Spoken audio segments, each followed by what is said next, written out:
Principle of Mathematical Induction. Thanks for watching this video and don't forget to like, subscribe to the channel and activate the notifications. It's very important to the continuity of this channel. Let's start by defining what conjecture and proof are. Conjecture is a mathematical statement based on some research or reasoning which appears to be true but has not been formally proven. A conjecture can be thought of as the mathematician's way of saying, I believe that this is true, but I have no proof yet.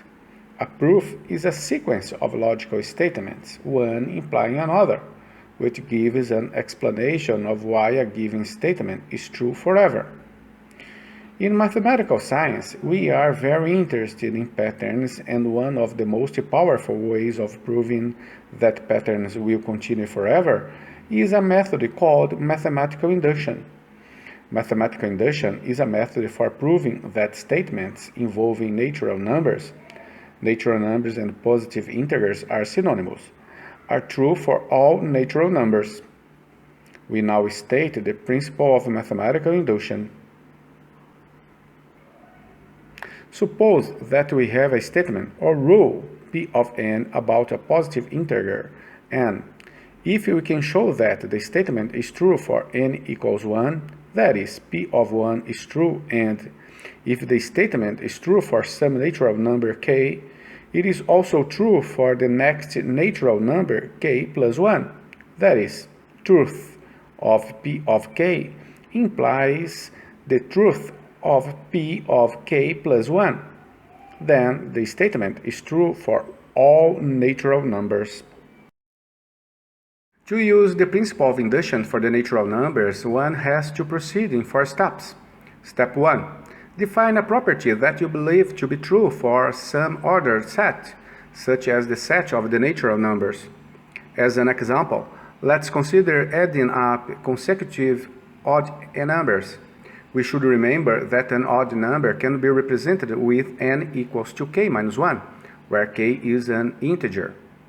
It's worth to be noted that the sum of the first 2 odd natural numbers is the square of the second natural number. The sum of the first 3 odd natural numbers is the square of the third natural number.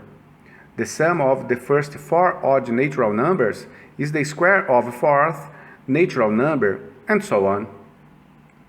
From this pattern, it appears that the sum of the first n odd natural numbers is the square of n.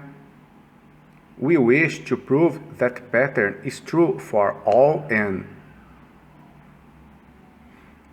Step 2. Check if the property is true for the smallest number of your set, 1 for natural numbers. So, replace n with 1. P of 1 is 1, so the property is true for 1. Step 3.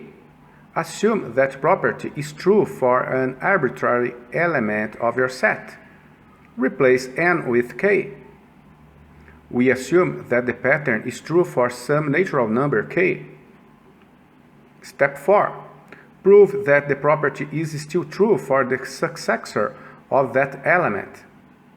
So we need to add on the next term, and the next term we get replacing k with k plus 1.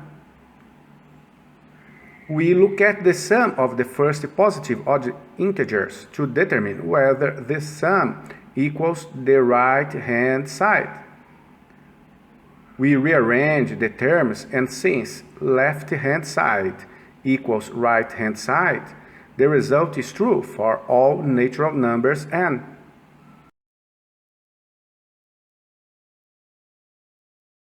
In the second example, we use the principle of mathematical induction to prove the formula for the sum of an arithmetic sequence is true for all natural numbers n. First, we need to show that formula is true when n equals 1. So we replace n with 1. And we can see the first condition of the principle of mathematical induction holds. Second, we assume that formula holds for some k. Third, we determine whether the formula then holds for k plus 1. So we add the next term and replace k with k plus 1. We rearrange the terms and factor the quadratic. Since the left-hand side equals right-hand side, the result is true for all natural numbers n.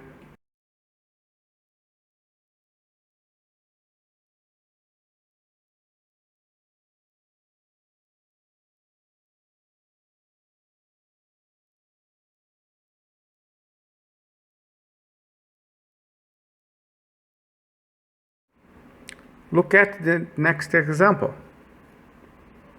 First, we show that the statement is true when n equals 1. So replace n with 1. We can see this result is divisible by 2. Next, we assume that the statement holds for some k.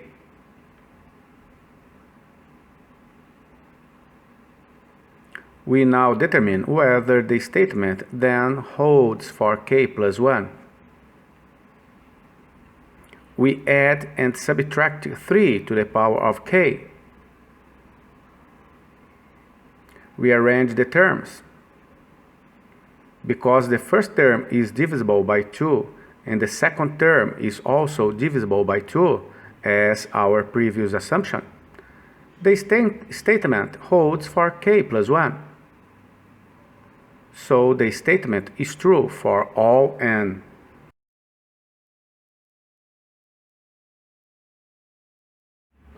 Let's see another example.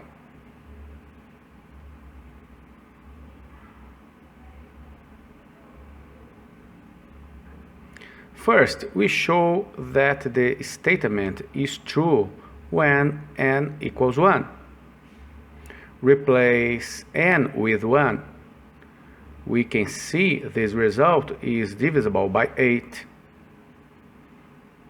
Next, we assume that the statement holds for some k. Replace n with k. We now determine whether the statement then holds for k plus 1. We add and subtract the statement for some k. And we rearrange the terms.